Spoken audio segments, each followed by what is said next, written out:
একটা জিনিস বলার চেষ্টা করছি। এক, আগের দিনে আইন ছিল যে এই এলাকায় এই জায়গাটা এটা মাদ্রাসা, এর মাদ্রাসার পাশে আনসারি লোকেরা ভাবলো যে এই পিছনটাতে কবরস্থান করব। তো এই জায়গাটা কার? না তো ভাটল হাটের শ্যামলের বাপের।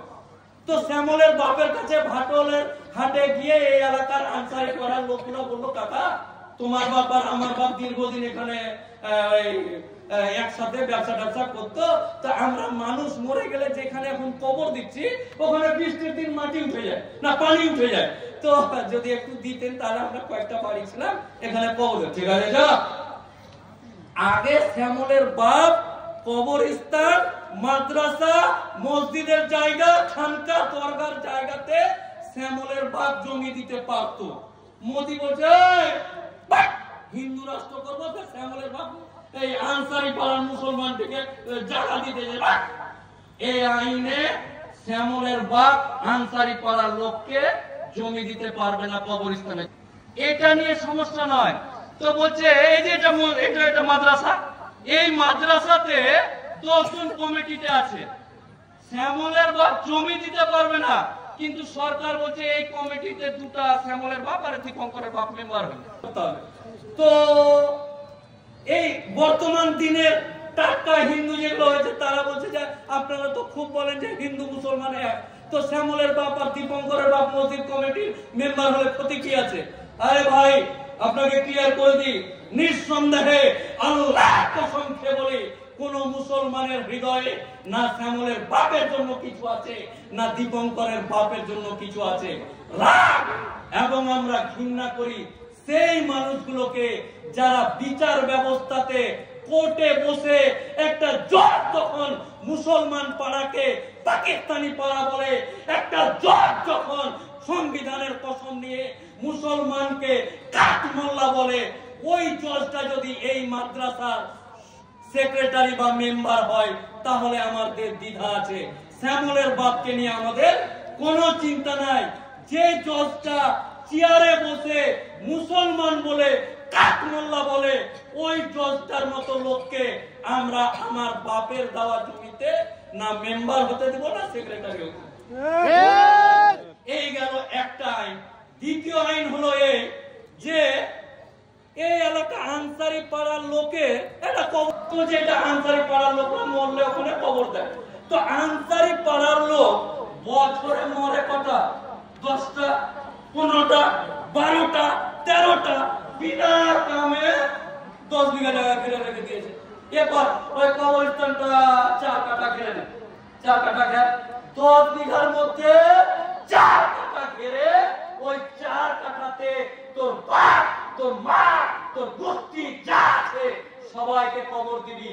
আর বাকি যে দামি জায়গাটা ওইটাতে আমরা একটু বাকি টোটোটি ওখানে ভিড় করছে, ওখানে টোটো স্ট্যান্ড করবো, ওখানে ইলেকট্রিকের পোল পুঁতবো, ওইখানে সরকারি বাস স্ট্যান্ডের নতুন এমএলএ হয়েছে, সরকারি বাস স্ট্যান্ড দিবে, ওই বাস স্ট্যান্ডটা ওখানে করবো। মানে আমার বাপ যেখানে সাহিত্য আছে, আমার দাদা যেখানে সাহিত্য আছে, ওই জায়গাতে বাসের চাকা, টোটোর চাকা আর পানের পিঠ ফেলতে চাইছে। আর ওই জায়গাটা কার? এই জায়গাটাকে সরকার আমাদেরকে দিয়েছে নাকি? না। আমার চাচা, আনসারি পাড়ার চাচা, চাচার কাছে গিয়ে বললাম, চাচা আল্লাহ তোমাকে অনেক সম্মান দিয়েছে, টাকা দিয়েছে, আমাদের পাড়ার জন্য একটা কবরস্থানের জন্য জমি দান করতেও। আরে মুসলমান সমাজ নবাবের ছেড়ে যাও বংশধর, মুসলমান সমাজ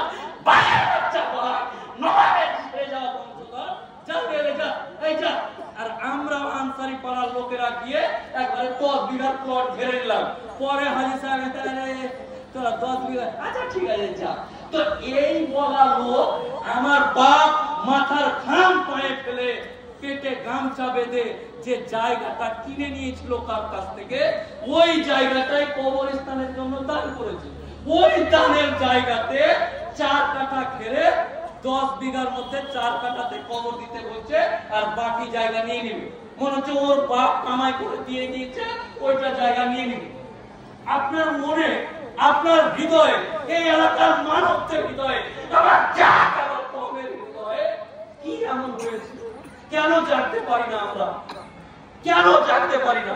আমাদের ইঞ্জিন, আমাদের হট পাওয়ার, এনআরসির সময় আন্দোলন করতে হবে।